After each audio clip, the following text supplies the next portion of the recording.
Everyone, मैं बहुत बहुत स्वागत करती हूँ आप सबका नीव इंस्टीट्यूट के इस ऑनलाइन प्लेटफॉर्म पर।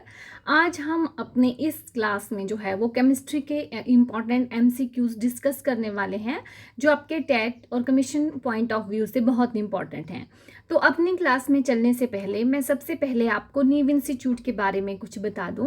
जैसा कि आप सभी अपनी स्क्रीन पर देख रहे हैं, मिशन HPSSC। मिशन HPSSC का मतलब है कि नीव institute Himachal Pradesh staff selection commission and board के अंडर आने वाले डिफरेंट कम्पिटिटिव एग्जाम की ऑनलाइन और ऑफलाइन कोचिंग प्रोवाइड करता है। इस सेशन में मैं स्पेशली बात कर रही हूँ हमारे HP टेट के बैच के बारे में। तो नीव इंस्टीट्यूट ने ऑनलाइन और ऑफलाइन क्लासेस में जो है वो बैच जो है वो HP टेट की तीनों streams arts, medical, non medical के लिए शुरू कर दिया है। अगर आप भी हमारे नीव इंस्टीट्यूट के HP टेट बैच में शामिल होना चाहते हैं तो गूगल प्ले स्टोर पर जाइए, नीव इंस्टीट्यूट लिखिए। नीव इंस्टीट्यूट में आपको इस तरह का आइकन देखने को मिलेगा, उसको इंस्टॉल कीजिए और हमारे फ़ोन नंबर 9459802085 पर कॉल करके आप अपनी जो है वो ऑनलाइन या ऑफलाइन क्लासेस जो है वो बुक करवा सकते हैं। अब मैं आपको बता दूं कि नीव इंस्टीट्यूट ज्वाइन करने में आपके क्या क्या बेनिफिट्स हैं। Benefits of our online and offline classes. सबसे पहला बेनिफिट जो आपको मिलेगा वो है 1 week demo free. 1 week demo free हमारी ऑनलाइन एंड ऑफलाइन क्लासेस में रहता है। 1 वीक डेमो फ्री का मतलब है कि अगर आप हमारे ऑनलाइन और ऑफलाइन कोर्स ज्वाइन करने में इंटरेस्टेड हैं तो 1 वीक तक आपको फ्री डेमो दिया जाएगा, ताकि आप जो है वो एनालाइज कर पाएँ कि क्या यहाँ टीचर कैपेबल हैं आपको पढ़ाने में, क्या जो हम आपको पढ़ा रहे हैं वो आपके एग्ज़ाम पॉइंट ऑफ व्यू के ट्रैक पे है या अलग से जा रहा है। तो ये सब स्टडी करके जो है एनालाइज करके आप आफ्टर 1 वीक जो है वो फीस डिपॉजिट करके एडमिशन ले सकते हैं। इसके अलावा हमारी daily classes, weekly test, quizzes and doubt removal session भी जो है वो हमारे ऑनलाइन एंड ऑफलाइन क्लासेस का मेन क्राइटेरिया है। इसके अलावा एक और चीज़ जो आपको इस स्क्रीन पर दिख रही है वो है 20% डिस्काउंट फॉर BPL स्टूडेंट्स। नीव इंस्टीट्यूट ने 20% डिस्काउंट रखा है BPL स्टूडेंट्स के लिए। और जहाँ तक हमारे HP टेट की फ़ीस की बात है वो है 1999 रुपीज़, और इस फीस में भी जो है हम 20% डिस्काउंट दे रहे हैं BPL स्टूडेंट्स के लिए। तो मैं आपको बता दूं कि HP टेट में केमिस्ट्री और बायोलॉजी का सेक्शन जो है वो मेरे पास रहेगा। तो चलिए चलते हैं अपने इम्पॉर्टेंट केमिस्ट्री के MCQs की तरफ। हमारा पहला क्वेश्चन है, the formula of oleum is. Oleum का क्या फॉर्मूला है? तो ओलियम जो है वो फ्यूमिंग जो है वो सल्फ्यूरिक एसिड होता है आपका, जो ओलियम है, ठीक है, और उसका फॉर्मूला होता है H2SO7। तो ऑप्शन नंबर ए जो है वो करेक्ट आंसर है। ओलियम का फॉर्मूला होता है H2S2O7, और ये हमारा जो है वो फ्यूमिंग सल्फ्यूरिक एसिड भी इसको हम बोलते हैं।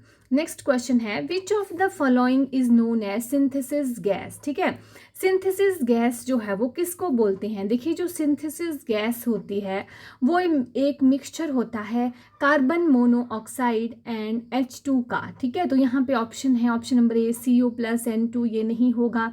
ऑप्शन नंबर बी CO+CO2, ये भी नहीं होगा। ऑप्शन नंबर सी जो है ये राइट आंसर है। जो सिंथेसिस गैस होती है वो हमारा मिक्सचर होता है CO+H2 carbon monoxide and hydrogen gas का मिक्सचर को सिंथेसिस गैस भी बोलते हैं, और वो गैस जो है वो एज अ फ्यूल भी जो है वो यूज़ की जाती है। Next question, question number 3, the hybridization of XE in XeF2। ठीक है, हमें हाइब्रिडाइजेशन निकालनी है। XE जिनॉन है ये, इसके साथ दो जो है वो फ्लोरीन मॉलिक्यूल जो है वो जुड़े हुए हैं, एटम जुड़े हुए हैं। तो हाइब्रिडाइजेशन निकालने के लिए फॉर्मूला है 1/2 valence electrons of central metal atom. तो वैलेंस इलेक्ट्रॉन कितने हैं सेंट्रल मेटल एटम में? आपको पता है जिनॉन सेंट्रल मेटल एटम है यहाँ पे, इसके साथ दो फ्लोरीन जुड़े हैं। ठीक है, तो जिनॉन आपको पता है ये नोबल गैसेस को बिलोंग करता है, और नोबल गैसेस में जो है वो जो लास्ट जो हमारी वैलेंस कन्फिग्रेशन है आपको पता है वो फुली फिल्ड होती है, और उनमें 8 इलेक्ट्रॉन्स जो है वो होते हैं। ठीक है, तो फॉर्मूले के according 1/2 into number of valence electrons जो हैं 8, ठीक है, माइनस, ठीक है, प्लस नंबर ऑफ मोनो जो लिगेंड इसके साथ अटैच्ड हैं, तो कितने अटैच्ड हैं, F2, 2 एटम्स जो है वो अटैच्ड हैं, तो कितने एटम्स अटैच्ड हैं, 2, तो हमने लिख दिया 2, ठीक है। आगे है minus charge on the cation. देखिए यहाँ पे XeF2 एक न्यूट्रल मॉलिक्यूल है, तो चार्ज यहाँ पे कुछ भी नहीं है, तो 0, and charge on the A9, मैं फिर बता रही हूँ XeF2 जो है वो न्यूट्रल मॉलिक्यूल है, इस पर कोई चार्ज नहीं है, तो वो भी 0, ठीक है। ये आ गया हमारा फॉर्मूला। 1/2 इंटू 8 लिखा है मैंने, नंबर ऑफ वैलेंस इलेक्ट्रॉन्स इन जो हमारा सेंट्रल मेटल एटम है, तो जिनॉन में 8 इलेक्ट्रॉन होते हैं वैलेंस शेल में, इसके साथ कितने एटम जुड़े हैं, तो 2 XeF2 है, तो 2 एटम जुड़े हैं, तो 2 minus charge on the cation, ठीक है, चार्ज ऑन द कैटाइन यहाँ पे 0 है क्योंकि ये एक न्यूट्रल मॉलिक्यूल है, plus charge on the anion जो भी 0 है क्योंकि XeF2 एक न्यूट्रल मॉलिक्यूल है, तो 1/2 इंटू 10, तो आ गया हमारे पास 5। जब 5 वैल्यू आई तो 5 के लिए जो इलेक्ट्रॉनिक कन्फिग्रेशन हाइब्रिडाइजेशन होती है वो होती है sp3d, क्योंकि इसमें एक s,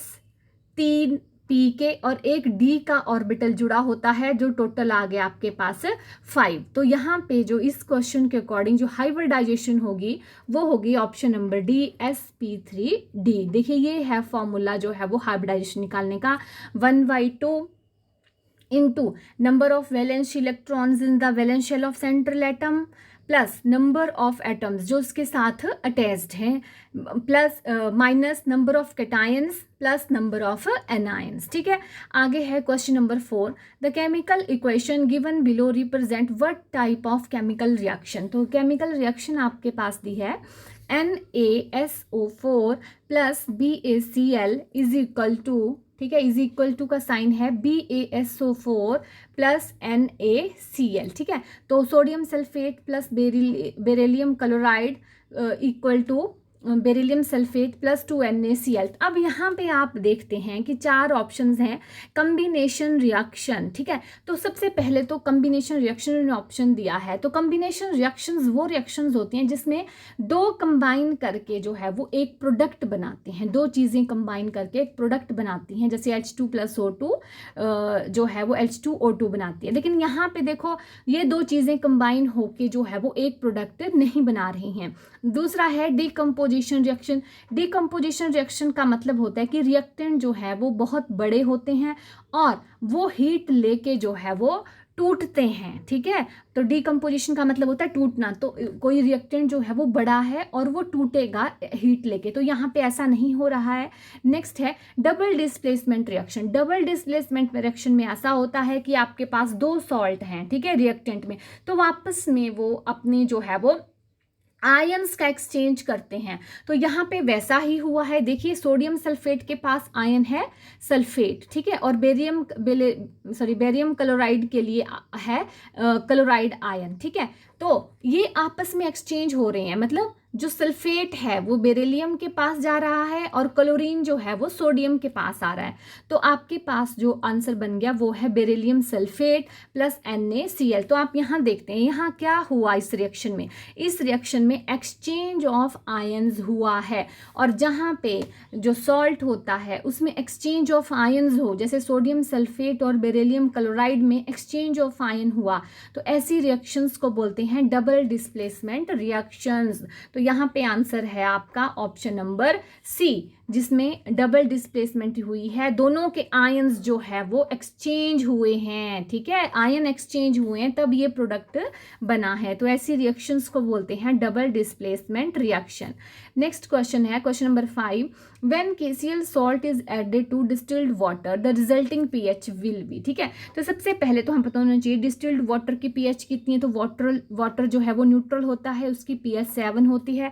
और KCl क्या है, KCl इन्होंने खुद भी लिखा है सॉल्ट, और आपको पता है ये पोटाशियम क्लोराइड एक सॉल्ट है, ना ये एक एसिड है ना बेस है। तो जब हम सॉल्ट ऐड करेंगे वाटर में जिसकी pH 7 होती है, वाटर न्यूट्रल होता है, तो pH पे कोई चेंज नहीं आएगा, क्योंकि एसिड और बेस ऐड करने से ही pH जो है वो चेंज होती है। ठीक है, तो KCl जब हम डिस्टिल्ड वाटर में ऐड करेंगे तो उसकी pH में कोई चेंज नहीं होगा और pH आएगी आपकी 7। तो राइट ऑप्शन है ऑप्शन नंबर बी 7। आगे है NO2 reacts with water to form. जो NO2 आपकी नाइट्रोजन डाइऑक्साइड गैस है वो वाटर के साथ रिएक्ट होकर जो है वो क्या बनाती है। आपको पता है कि जो गैसेस होती हैं, जैसे जैसे हमारी सल्फर डाइऑक्साइड है, हमारी कार्बन डाइऑक्साइड है, ये नाइट्रोजन डाइऑक्साइड जो यहाँ पे दिया हुआ है क्वेश्चन में, ये वाटर के साथ मिलकर जो है वो एसिड्स बनाती हैं। ठीक है, एसिड्स बनाती हैं। तो NO2 जो है वो वाटर के साथ मिलकर जो है वो नाइट्रिक एसिड बनाएगी, नाइट्रिक एसिड बनाएगी। ठीक है, तो यहाँ पे इस क्वेश्चन के अकॉर्डिंग जो राइट आंसर है वो है ऑप्शन नंबर सी। जो हमारी NO2 है वो वाटर के साथ रिएक्ट करके HNO3 प्लस NO बनाएगी, और ऐसे ही जो है सल्फर डाइऑक्साइड H2O के साथ मिलकर जो है वो सल्फ्यूरिक एसिड बनाती है। ठीक है, कार्बन डाइऑक्साइड वाटर के साथ मिलकर कार्बोनिक एसिड बनाती है। और मैं आपको बता दूं जो नाइट्रोजन डाइऑक्साइड हैं एंड सल्फर डाइऑक्साइड हैं, ये गैसेस जो है वो हमारी एसिड रेन के लिए रिस्पॉन्सिबल होती हैं, क्योंकि ये वाटर के साथ मिलकर जो है वो एसिड्स बनाती हैं। तो क्वेश्चन नंबर 6 के अकॉर्डिंग जो राइट आंसर है वो है option number C. Next question है which the most stable method to protect the frying pan from corrosion. कि जो फ्राइंग पैन्स हैं उनको क्रोजन से बचाने का बेस्ट तरीका क्या है। अप्लाइंग ग्रीस, हाँ हम अप्लाई ग्रीस करके भी बचा सकते हैं। अप्लाइंग पेंट, अप्लाई पेंट भी कर सकते हैं, लेकिन ये जो है वो शॉर्ट टाइम के लिए होता है, जल्दी ही ये खराब हो जाएगा। एंड ऑप्शन नंबर सी है गैल्वेनाइज्ड बाय जिंक। ठीक है, जिंक के द्वारा गैल्वेनाइजेशन करेंगे, तो ये है जो बिल्कुल राइट आंसर है, क्योंकि मोस्ट सूटेबल मेथड यही है गैल्वेनाइज्ड बाय जिंक। इससे हम जो है वो फ्राइंग पैन को क्रोजन से रोक सकते हैं। ठीक है, क्योंकि ये जो है ये लाइफ टाइम चलता है, ये खराब नहीं होता है। ठीक है, और जो सूटेबल यही है क्योंकि ये लाइफ लॉन्ग चलेगा, और अदर जो मेथड हैं वो भी हैं, लेकिन वो जो है वो थोड़े महीनों के लिए, कुछ दिनों के लिए ही चलेंगे। और आपको यहाँ से ये भी पता चल रहा है कि क्रोजन रोकने के लिए हम गैल्वेनाइजेशन प्रोसेस करते हैं, तो वहाँ पे हम कौन सी मेटल यूज़ करते हैं, तो वो करते हैं जिंक। तो क्वेश्चन नंबर 7 के अकॉर्डिंग जो राइट आंसर है वो है ऑप्शन नंबर सी। नेक्स्ट है which one is not an allotrope of carbon. Carbon kind में से कौन सा एलोट्रॉप नहीं है। ठीक है, तो एलोट्रॉप क्या होते हैं कार्बन के, जब कार्बन जो है वो कैटिनेशन करता है, आपको पता है अपने ही कार्बन एटम्स के साथ बॉन्ड बनाता है। ठीक है, तो कार्बन जो है वो विभिन्न एलोट्रॉपिक फॉर्म में जो है वो पाया जाता है। ठीक है, तो कार्बन के एलोट्रॉप यहाँ पे से कौन सा नहीं है ये पूछा हुआ है। तो कार्बन के एलोट्रॉप देखिए डायमंड भी होता है, ग्रेफाइट भी होता है, एंड बकमिनिस्टर फुलरिन भी होता है, क्योंकि बकमिनिस्टर फुलरिन जो है वो इन्हीं साइंटिस्ट बकमिनिस्टर ने ही जो थी वो वो डिस्कवर की थी। ठीक है, तो लेकिन यहाँ पे एक ब्यूटेन है, तो ब्यूटेन जो है वो एक ऑर्गेनिक कंपाउंड है, क्योंकि वो कार्बन और हाइड्रोजन का मिक्सचर है। तो यहाँ पे डायमंड, ग्रेफाइट एंड बकमिनिस्टर फुलरिन तीनों ही एलोट्रोप हैं कार्बन के, सिर्फ जो ब्यूटेन है वो नहीं है। तो इस क्वेश्चन के अकॉर्डिंग राइट आंसर है option number A. Next question है question number 9 to prepare bleaching powder Cl2 gas is passed through. कि ब्लीचिंग पाउडर बनाने के लिए Cl2 गैस जो है वो किसके थ्रू पास की जाती है। तो सबसे पहले आपको पता होना चाहिए ब्लीचिंग पाउडर का फार्मूला, क्योंकि तभी आपको पता चलेगा कि किस तरह से जो है वो Cl2 गैस पास किस में से की जाएगी। तो ब्लीचिंग पाउडर का फार्मूला होता है CaOCl2, जिसका मतलब होता है कैल्शियम हाइपोक्लोराइड। ठीक है, ये फार्मूला है आपका ब्लीचिंग पाउडर का। तो Cl2 गैस हम किसके ऊपर पास करें ताकि हमें जो है वो ब्लीचिंग पाउडर मिले। तो नेचुरली जो कैल्शियम वाला कंपाउंड होगा उसके ऊपर ही क्लोरीन गैस पास करके हमें ब्लीचिंग पाउडर मिलेगा। तो यहाँ पे जो हमारे पास 4 ऑप्शंस हैं, यहाँ पे ऑप्शन नंबर बी जो है वो राइट है, क्योंकि इसी में कैल्शियम है। तो कैल्शियम हाइड्रोक्साइड सॉल्यूशन के ऊपर जब हम जो है वो क्लोरीन गैस डालते हैं तो हमें ब्लीचिंग पाउडर जो है वो मिलता है, जिसका फॉर्मूला होता है CaOCl2, calcium hypochloride. Next question, question number 10 है 30 .1 30 into 10 raised to power 23 helium atom has how many moles of helium, ठीक है। 30.110 into 10 raised to power 20 helium atom में हीलियम के कितने मोल्स होंगे, ठीक है। तो हमें पता है कि 6.023 into 10 raise to power 23 helium atom में हीलियम के कितने मोल होते हैं। तो आपको पता है 1 मोल, क्योंकि 1 mole of helium is equal to 6.023 into 10 raise to power 23 helium atom, ठीक है। अब हमसे पूछा है कि 30.110 into 10 raise to power 23 helium atom में जो है वो कितने मोल्स होंगे।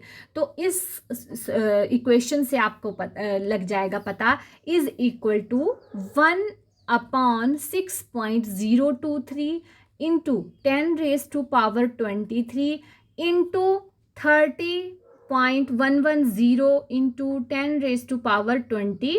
तो 23 से ये 10 रेज टू पावर 23 कैंसिल हो जाएगा, और 6 से अगर हम सीधा सीधा कैलकुलेट करें तो 6 5 ज़ा 30, तो नंबर ऑफ मोल्स आ जाएंगे 5, क्योंकि 6.023 into 10 raise to power helium atom में 1 मोल होते हैं हीलियम के, क्योंकि आपको पता है 1 mole is equal to 6.023 into 10 raise to power 23 helium atom. तो हमें इतने में पूछा हुआ है, तो इतने में पता करने के लिए जो है हमें जो है 1/6.023 इंटू 10 रेज टू पावर 23, ठीक है, इंटू जितने हमसे पूछे हुए हैं, तो आ गए हमारे पास 5 मोल्स। तो इस क्वेश्चन का राइट आंसर है जो हमने कैलकुलेट किया option number A 5। Next question, which of the following has highest bond dissociation energy. इन सब में जो है वो हाइएस्ट बॉन्ड डिसोसिएशन एनर्जी किसकी है। बॉन्ड डिसोसिएशन एनर्जी का मतलब है किसी बॉन्ड को ब्रेक करने के लिए जो एनर्जी चाहिए। तो ऑप्शन है फ्लोरीन, क्लोरीन, ब्रोमीन, आयोडीन। तो आपको पता है जब हम डाउन द ग्रुप चलते हैं, ठीक है, तो एटॉमिक साइज जो है वो बढ़ता है।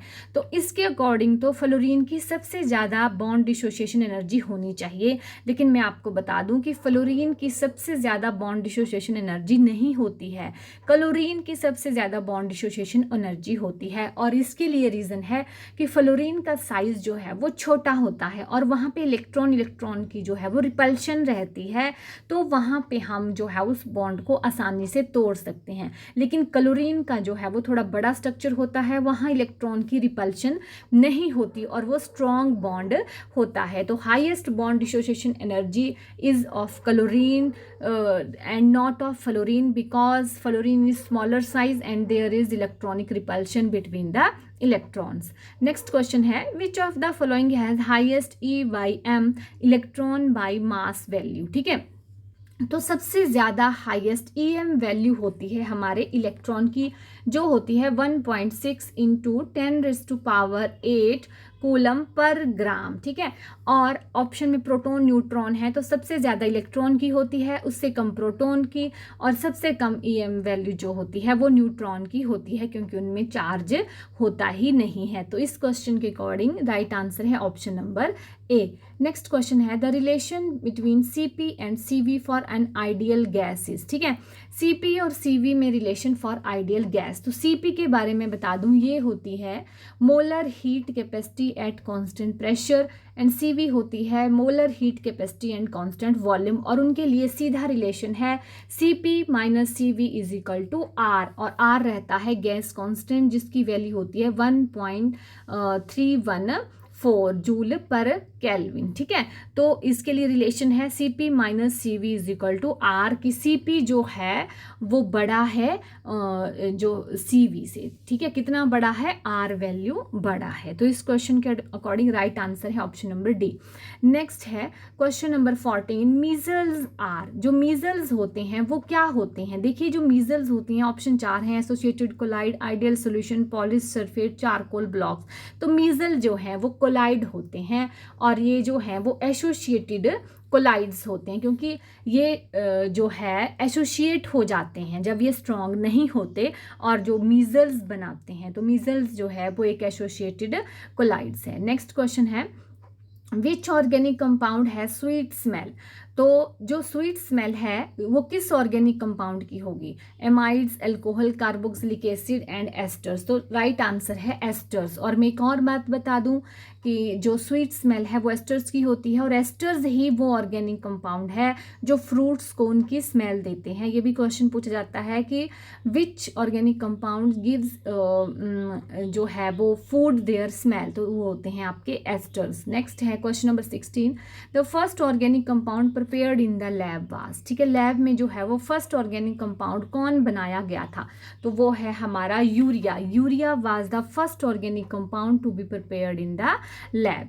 नेक्स्ट है according to Boyle's law. Boyle's law की क्या स्टेटमेंट है? ठीक है, तो बॉयल्स लॉ बोलता है कि जो वॉल्यूम है that is inversely proportional to pressure. ठीक है, पर उसके लिए कंडीशन है एट कांस्टेंट टेम्परेचर। ठीक है, तो इस क्वेश्चन, क्योंकि जब आपको पता है जब हम वॉल्यूम इंक्रीज होती है तो नेचुरली प्रेशर डिक्रीज होता है, और जब वॉल्यूम डिक्रीज होती है तो प्रेशर इंक्रीज होता है, तो इनका इन्वर्सल रिलेशन है। तो इस क्वेश्चन के अकॉर्डिंग जो ऑप्शन नंबर डी है, V inversely proportional to P at constant temperature. लेकिन टेम्परेचर कांस्टेंट होना चाहिए, क्योंकि टेम्परेचर का इफेक्ट भी होता है वॉल्यूम पे जब हम उसको इंक्रीज और डिक्रीज करते हैं। नेक्स्ट क्वेश्चन है the formula of picric acid. Picric acid का क्या फार्मूला है? ठीक है, तो मैं आपको बता दूं, पिक्रिक एसिड होता है 2,4,6 ट्राई नाइट्रोफिनोल। Try nitrophenol.